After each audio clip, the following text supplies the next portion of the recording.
Okay, just put it on the screen.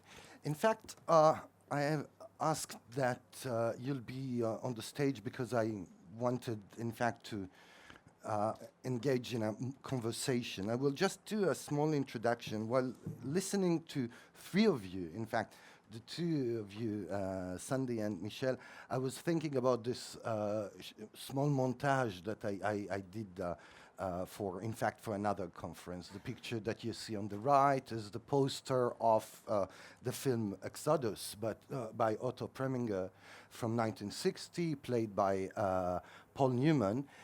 In the role of Ben Knan, is the figure that was imposed as the new Jew on the right hand. And in the left hand, it's not the background that served for the picture. It could have been, and it maybe was.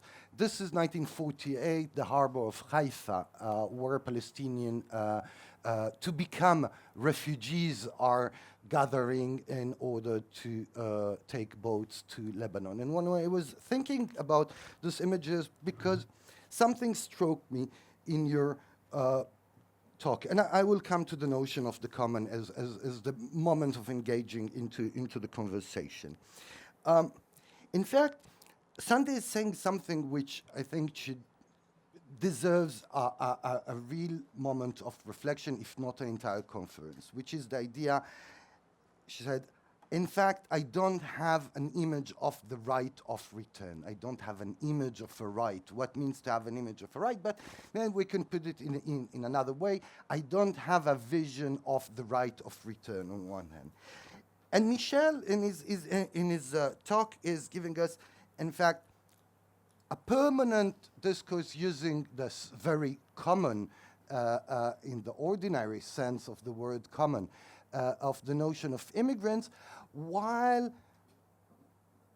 underpinning there is this image, which is in fact not the immigrant as an image, but a very specific immigrant, which is the non-white immigrant. This is what we're talking, and we could call it an Arab or a Muslim, but anyway, we're not talking about American immigrants to Europe. We're not talking about Irish immigrants, about Polish immigrants to Ireland. No, we're basically talking about this image which has a very specific color, which is the non-white.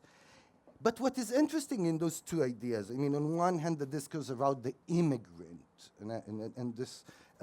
and the discourse of the xenophobic democracy, as put it Michel today, on immigrants on one hand, and non having the image of return, that in fact power by itself has a very clear image, and which is both the image of return, if we are talking in sense of what is the image that have the Israelis or the Israeli government or the Israeli ideology, i.e. Zionism, have of the notion of return. It's absolutely clear. It's the image of the nightmare, or, I mean, if to take a recent image from an Israeli film, in fact, it's, for those who saw Waltz with Bashir, it's the dogs running in the night. You know, it's the nightmare itself, which is the image that clearly has the liberal democracies or the xenophobic democracies, which could be a word to be exchanged, of what is immigration. In fact, what is the immigration? Though the same thing. They have a very clear image. Their clear image is, in fact, the image of the nightmare. It's the return of the ghost of the past.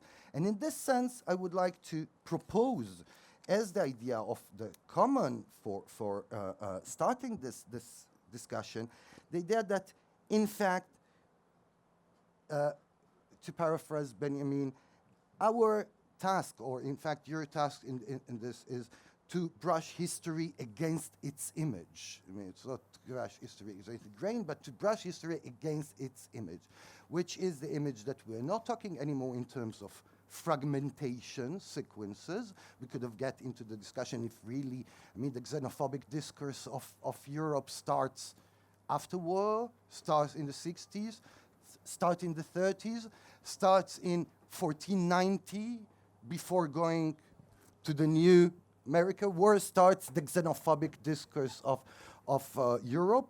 Does Europe exist without a xenophobic discourse? Is the notion Europe? It's not a xenophobic discourse. Nevertheless, what I'm trying to propose is to try to ask the question of how to brush history against its image as the question of common to whom? Common to whom? I mean, who are the elements that are creating the communality? And what I propose, and in fact this is the question and both the answer, it's the idea that the articulation of an image, in order us to have an image that will be a counter image to the vision that has power, a very clear image of futurity, if you want, would be something that would be an image which is common to the perpetrator and the victim, in the sense that if the perpetrator is saying this belongs to me, which is a notion of belonging, the victim could oppose it by the idea, I belong to that, which means I belong to, it's not anymore Europe belongs to me, i.e. the European, and you have to change me. In fact, I belong to Europe because its continuity, its historical continuity, and the same thing in the case of Palestine. In fact, I'm talking about Europe because I'm talking about Palestine as, in fact, the vivid laboratory of Europeanness. I mean, what Eyal Sivan and Adi Ophir called the rests, the rubbles of Europe. I mean, Palestine, Israel is the rubble of Europe, when we will find this encounter of the nightmare of Europe, which is the nightmare of the coming back. The coming back, it's whom? The natives, this is also the European nightmare. So my first question to you three would be, what it means to imagine, or are you imagine in the practical notion of the imagine something that will be the counter image of their imagination? I mean, as I said, they have a clear image. What will be the counter image of their imagination, which is their nightmare?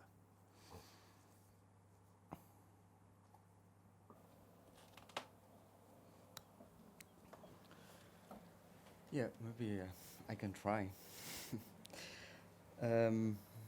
Maybe I would like to come back, in fact, trying to answer to your question on the dilemma of the Palestinian refugees, because when we started also to discuss this, and Sandi also already mentioned, it was actually how, in a way, to combine your desire to come back to a place, but at the same time, how actually you preserve your social network that have been built during the 60 years. It's your life in exile, and we know how this politically it's very, very sensitive, and we know this is why there are different discourse according to different people that you talk with, but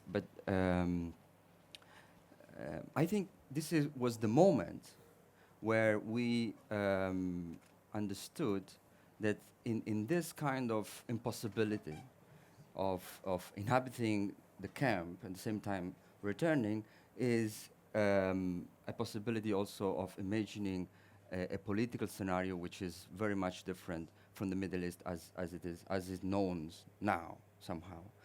And also in that sense I will also come back to the idea of the village and the camp, even legally. Are the destroyed village and the refugee camp are illegal common places, because one, the destroyed village is absentee property that somehow it's suspended there, waiting, for one day people might return, and the second is also UN administrated area, so it's not part of a sovereign state.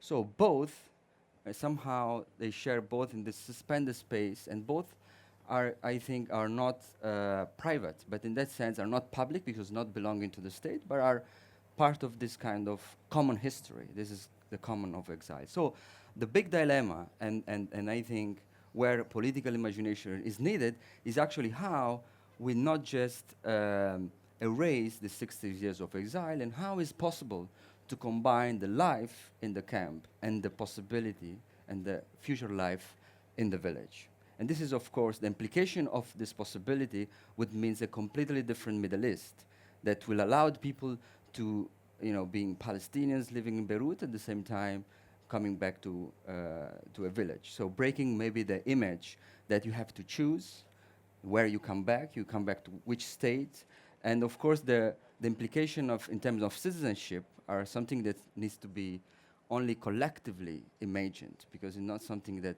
can be planned as a kind of utopian scenario. But this is something that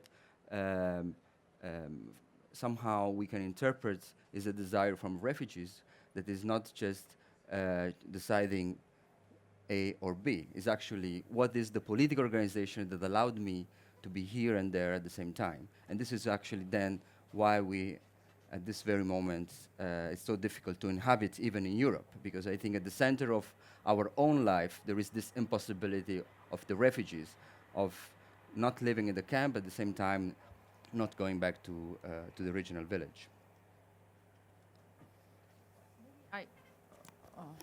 I want only to add to what Alessandro says. I already mentioned the Finique as an image, and somehow. And normally, if you would hear the people, the Finique, there is a Finique in Dihesha, but there is a Finique in Arub, and there is a Finique, a project of Finique in Balata camp. And the whole idea of this Finique project is to build a kind of common culture. And when you speak with the people that built Finique first, or idealized Finique first among the refugee community, they would tell you, that we are speaking in the West Bank now, they would tell you, I want to build the Finique in the 19th camps in the West Bank. Well, when I proposed to the director of Finique, why you have to prevent and censor yourself from thinking that Finique has to be built in 19th camps, why don't you think that you could also build Finique in Zakaria, no, in your village? And then immediately I saw a kind of smile in his face, and he says, you know what, I just get out of a fight with my wife that she was the day before in Hadassah hospital. It's a hospital in Israel, no? And she was treated very badly, this woman, and the wife of Naji, no? She returned back home to him, and she asked him, why we are fighting since 60 years to return back to Israel? I don't want to return back there. We are already losing you during our daily life because you are doing nothing if not fighting for the right of return, something that I personally don't want to, because if the hospital is horrible like this, I don't want even to imagine what the rest of the place is. And then he says, you know what?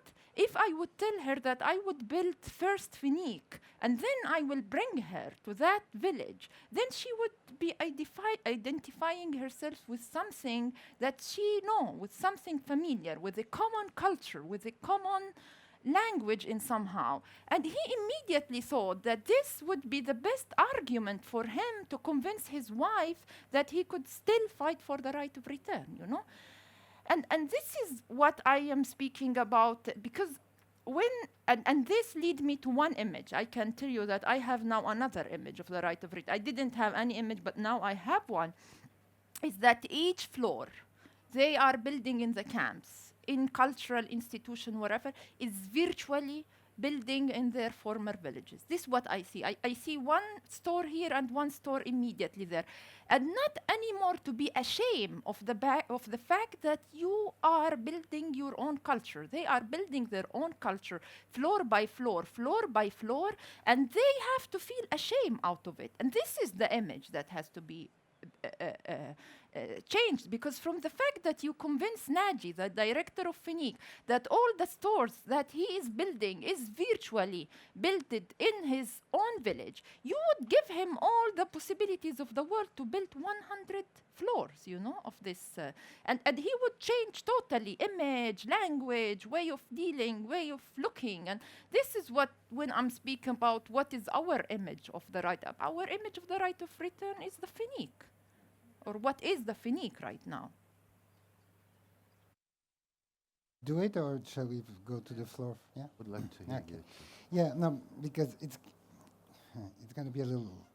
I have to go through the entire path of your question, and I will start with one thing. In the book that I've circulated, which is this exposé of French immigration policy, we start with 80 portraits of undocumented migrants in France. some of them expelled, some of them finally regularized, some of them in limbo. And among them, there is a white PhD student American. So you would imagine, oh, that doesn't fit. Well, it fits in the sense that I don't think this policy is primarily a racist policy. That's why I insist that it's xenophobic. It's not primarily a racist policy, even though racism, of course, feeds into it and justifies it and propels it, but it's not. It is really, I think, a policy that is predicated on showing that the state has a sovereignty that it can express and manifest. And the way this is done at the administrative level is that you're asked, every prefecture is asked to expel a certain number of people per year, and then that goes from the prefecture to any police precinct and so forth. Which means that, in fact, in order to get your little extra money at the end of the month for a cop, you have to make sure that your numbers are right. So even though you're going to focus, of course, on people who look like undocumented foreigners, in other words, people looking black or Arabic, nonetheless, sometimes you just, have to do what you have to do. And so the logic of it is not that, which leads to the bigger question. Yes, you can say that this is the continuation of colonization or the colonial wars by other means. I don't think it's a pertinent approach to it. I think it is important to insist on the difference in the political regimes at different moments and the political strategies, which I think are on a much shorter historical scale, right? I mean, definitely the same feeling of racism and xenophobia can be found in France, for instance, since, let's start then, 1945, then later. However, it doesn't translate into the same type of policies at all. Sometimes it's bracketed, sometimes it's used for other purposes. So the important thing is how this potential xenophobia or potential racism is used as a resources within specific political strategies. And so that's why the idea of opposing a general problem or horror starting with colonization in the late 15th century or 14th century or 15th century, I don't think is, in terms of heuristic, sure. Politically, I don't think it's a pertinent approach. I think the pertinent response is precisely why this form of xenophobia now, to what purpose, and so forth, in order precisely to try to respond to it. And our bet, our gamble for the moment, I mean, at least that's what we're trying to do, I'm not saying we're right, but is the fact that the kernel of it is this general acceptance that immigration is a problem. I would like to give the floor, just to precise. When I was talking in terms of continuity, I was in fact trying to point out the fact that there is a permanency of an image, an imagery, which is a projection. I mean, notions like the invasion, dirtiness, mixture,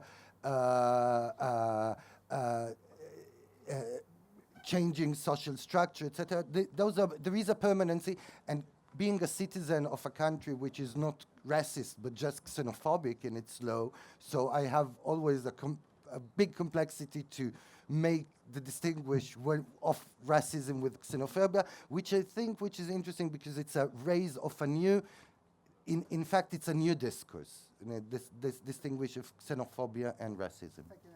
Just 1 minute there before shutting up. There are three major xenophobic moments in the last 120 years of French history. The late 19th century, the 30s leading to the 40s, and now. They're all predicated on the fact that foreigners don't integrate well. So you can say there's a commonality there. But the image precisely of the danger that foreigners represent is radically different in the three moments, right? in the late 19th century, the problems are the Italians. The Italians, because they're a nation within a nation, as it's called, cinquième colonne, who are in fact collaborating with the enemy, the other nation state, Italy, next to us, and so therefore we have to be worried about that, right? And that will go, and then will be translated on the Jews with the Dreyfus affair, the Jews being considered as German spies, right? And Until the and Dreyfus Arabs affair. in the same time. Yes, yes, yes. No, but German spies and Orientals. that's, no, I'm- no. I'm sorry. As far as I know, and as far as I studied, the Oriental part of the Jews started 10 years later. It's after the end of the Dreyfus affair when things start again in the 30s, the second stage. There you have a very different image of the dangerous foreigner.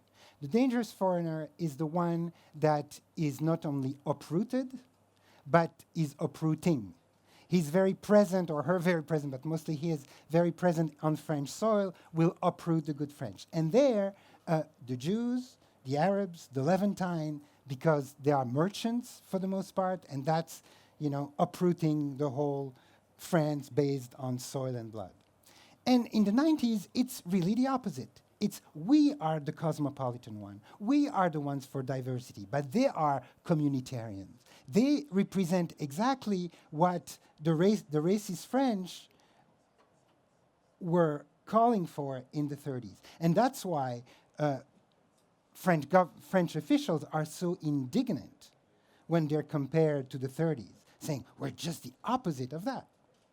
And to a certain extent, with good reasons. So I think you can do one of two things with that. You can say, oh, it doesn't matter what they say. What matters is that foreigners are bad, and so the continuity is more important. I think the difference is crucial because the difference envelops a political strategy, and it's that political strategy that needs to be counter and fought. Yes. I see over there somebody.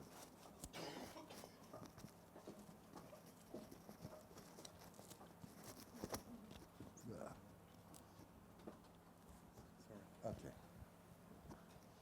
Hello, can you hear me? I was interested in a contrast between the two presentations in the way in which Alessandro and Sandi spoke about art as a potentially positive production of commonality outside of the state.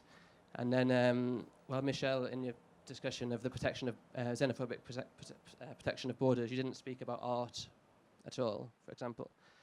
And I was interested in ways in which you talked about outsourcing, ways in which art is used as a kind of outsourcing of protection of borders.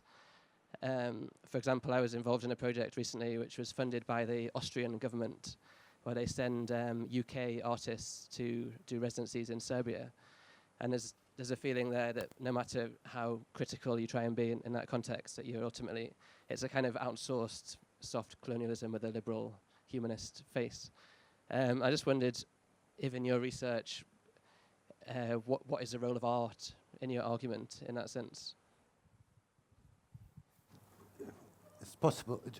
And I would like to add to that another maybe question, which is those two spaces, space of immigration that you were talking, and Palestine, the other spaces, are, and I think that it's Eyal Sivan herself that said it about Palestine, became studios of production, became space of production of cultural production and art, which is, we can think about this dialectic between, on one hand, the issue, immigration, and on the other, the fact that the issue itself, it's a space of production. I mean, it goes with production of culture, like Palestine becoming the studio of Palestine, in fact.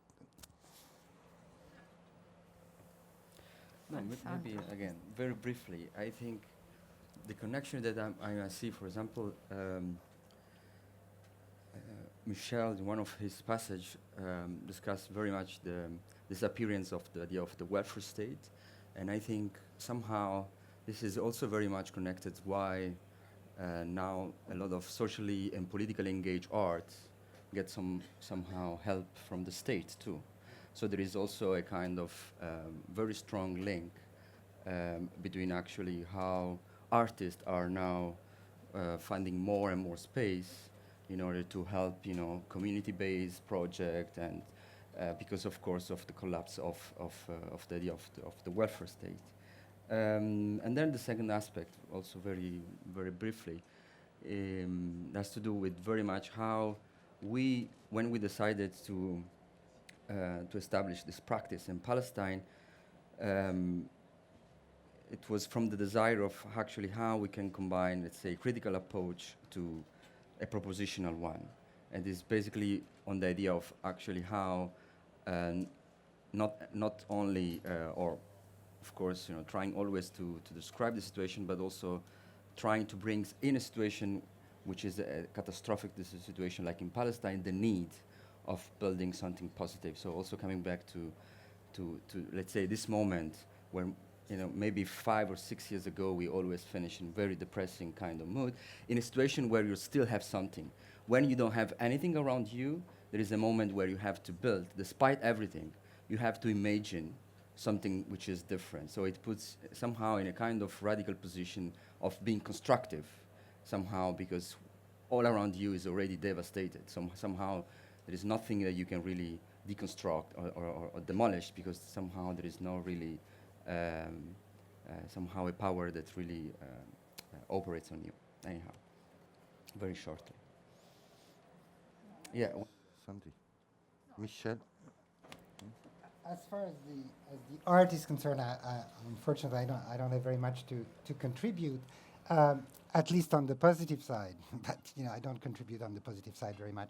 On the other side, however, as long as, at least in France, but not only, as long as the idea was that the immigration policy was carried out in the name of preserving diversity, there was a certain feeble attempt on the part of national institution to both promote diverse, multicultural, even though that's not such a great word in France, not very valued word in French official language, but there was a move towards that in the sort of the very early years of Sarkozy, saying that, see, we're doing that at the same time as we're expelling 25 or 30,000 people and publicizing the expulsion of all these people, which goes to show that it's all in the name of keeping a vibrant, diverse society that we have to do what we do. The problem that it becomes very difficult even for practical reason. When you want to show how open and diverse you are, but when you invite African artists and they're harassed by the police on the street, or they don't get their visa in order to go through the airport, then of course it creates problem and rift in the policy. And since there has been an acceleration in the fact that we have no time for perversity anymore, at this point it's going for broke and trying to make sure that at least the people who would vote for the National Front will vote for us, then the artful part of the new immigration policy, at least the diversity that would be the flip side of it, has been dropped very quickly. Maybe to add on one thing is that actually the role of art. I think that we are speaking about visions, about space that permits you to go outside of anything that is surrounding you, and to have the luxury to think about visions, because we have the luxury to do so in somehow. And I'm working in the UN in my extra time, no? And I can see there you don't have any time to think, to envision, you have only to run around bureaucracy, and then suddenly you find yourself in a sphere where your main aim is to create visions outside of a stuck political situation, and in that sense I think that art is really fabulous as a platform, because it gives you the luxury not for a second to belong to that particular historical moment, and to extract yourself out of this, and to have the luxury to think about it differently. And there where I see really, it gives you the space and the luxury to think differently in a different way, in a space where everybody is in that sense negative and cannot be if negative, because this is the political situation. And here where I see a very important role of the space that art creates. Ita? This is actually a response to your question, Eyal, about the counter image. And would you mind maybe putting on the image again you showed, the montage? I can try to find it. No, again. because actually I think you already answered your own question by showing this image. Because it's possible. I want to show why. Because I think that we don't actually need any counter image. The image we have is enough, or the both images we have are enough, if the people follow the instruction that's already in the image itself, namely walk out from the picture. Mm-hmm. So just imagine all these people who are inside the picture refuse to participate in this kind of representation, and they don't have to go anywhere far, they just walk out of the frame. And then what you have are two empty backgrounds, and just make it one, just combine both of them.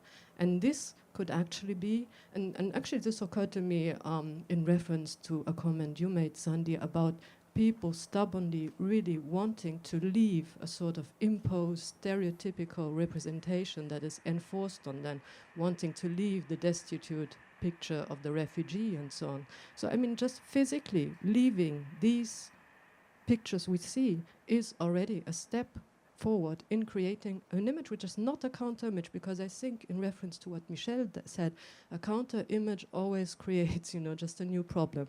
We have, the image of the bad immigrant, then we get the counter image of the good one, which is economically useful and is good as long as he or she is economically useful, and so on. So with the counter image, we establish some sort of bad infinity of images which echo each other and replicate each other. So, but I think that simply subtracting the humans from these pictures would already be a step forward in establishing what is actually, in this case, then a common ground, or at least a common background. Yeah. There was a question over here. Oh, so start with. We'll start on the right. I mean, on the left. Yeah? Okay. Yep. No, I wanted to add to that and maybe refute the beginning of Sandi's talk and in relation to Hito's comment.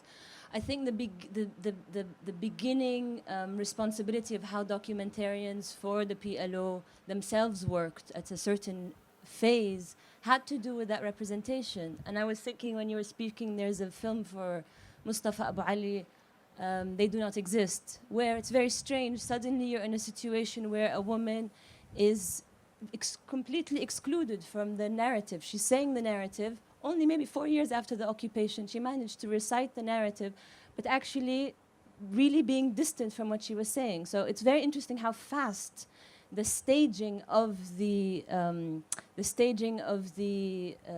displacement took place psychologically. And then, so the extreme of that is how representation became an industry, of course. And I just want to give an example to the extreme in relation to the world's biggest key in Bethlehem is the affair of the hummus affair between Palestine and Israel that then Lebanon became included in. But it's relevant because it became an industry of representing the conflict in a certain way that the Guinness Book of Records person is going back and forth trying to see what's the record of the world's biggest hummus. And then eventually the Lebanese come out through the Minister of Culture and through Chef Ramzi and produce dolly tracks and camera shots and angles from every sector of the hall to produce the world's biggest hummus, which is now Lebanese. So it's just the representation of the industry of this representation is not as helpless and as victimizing as was first phrased in the beginning of your talk. This in a way sends to the last chapter of Ariela's last book. I don't know if it's already translated to English or it will in few months in English, which is the proposal that Ariela Azoulay is doing, which is not to think through representation, but to think through reviewing I think that this is an important thing. We're not anymore in the economy. I mean, it's not to be in the economy of representation, but in fact, in of this dialectic relation of reviewing. I mean, yeah, exactly, but the relation to potential histories in this case is actually a lost archive in the case of, or said to be lost archive in the case of Palestine. So you're in a funny situation of dealing with representation on the one hand, current representation and the future. I mean, at some point we will be to blame, exactly like Mustafa Abu Ali or Hani Jawhariye, of how we are dealing now with this conflict. So it's a matter of potential histories as well as current representation that we're dealing with at the same time. I think that we are almost at the end of the time, but there is a question here. It's a slightly muddled question. Firstly, thank you for the papers.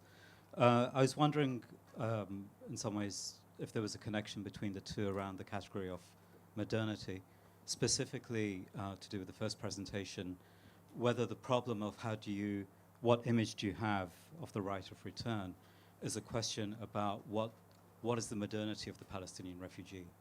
In a way, what you're describing with the development of contemporary facilities is a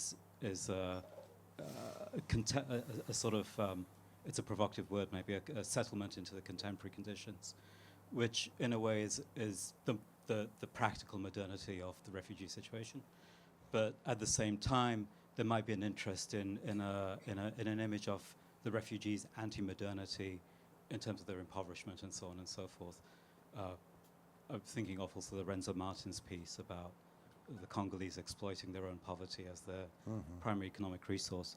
And in relation to Michel's paper, I was interested in the claims towards the end about the maintenance of diversity, which I take to be a sort of a practical organization of a sort of modern universalism, which seems fundamental to the modern European nation state. And what I'm particularly interested in is the distinction between racism and xenophobia. Clearly, racism is impossible to maintain in terms of that universality, diversity, and so on, but xenophobia isn't. And I'm wondering whether xenophobia becomes, I don't know, something contemporary to our modernity, whereas racism isn't, and what that would mean for a universalist notion of modernity. Sandi. Okay, actually, maybe both. Yes, in somehow I think that Palestine refugees are maybe the oldest in that sense, in the century, the oldest. They have 60 years old and somehow, and they have 3 generations.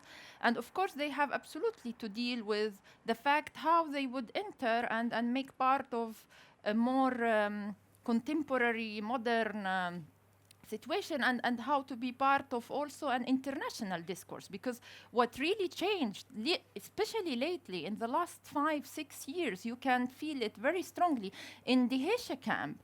And I all the time actually says the same example. Anybody that comes to visit Bethlehem, visit 2 places, the Nativity Church and the Hesha camp in somehow.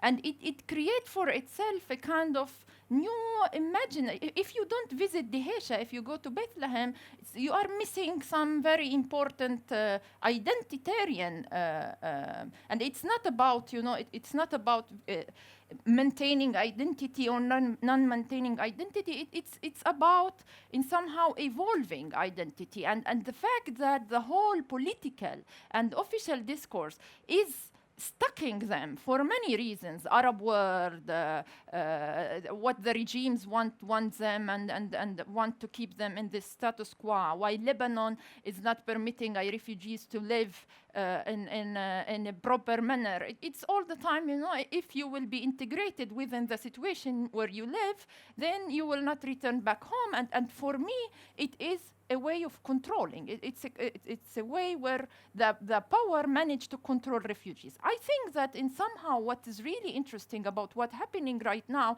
is that they are reshaping the image. It does not mean that they do not belong to what, and they have to erase totally the past or the or the key or whatever. But actually, they are trying to understand how to balance between you being a refugees and recognized by the world as refugee, and in the same time to be part of an international and global world. And because you can recognize as a refugee, and in special way I study the West Bank, is that